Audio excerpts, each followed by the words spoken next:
আমাদের মনুর মারার প্রশিক্ষণ চলছে। এখন থেকে ওর প্রশিক্ষণ শুরু হয়েছে। বিভিন্ন সময় বিভিন্ন প্রশিক্ষণ দেওয়ানো হবে। কিভাবে 2 পায়ের উপর দাঁড়িয়ে খাবার নিতে হয়, এখন সেই প্রশিক্ষণ চলছে। ভবিষ্যতে বিভিন্নভাবে বিভিন্ন বিষয়ের উপর মনুর মাকে প্রশিক্ষণ দেওয়ানো হবে। যাদের যাদের এইরকম পোষা প্রাণী আছে, বিভিন্ন বিষয়ে তাদেরকে প্রশিক্ষণ দিবেন।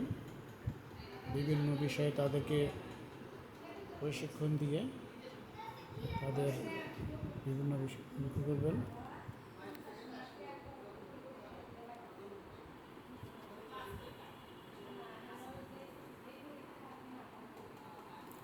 প্রথম তাই একটু এদিক এদিক হয়ে যাচ্ছে, তো 2-1 দিন করাতে মোটামুটি ঠিক হয়ে যাবে আশা করছি।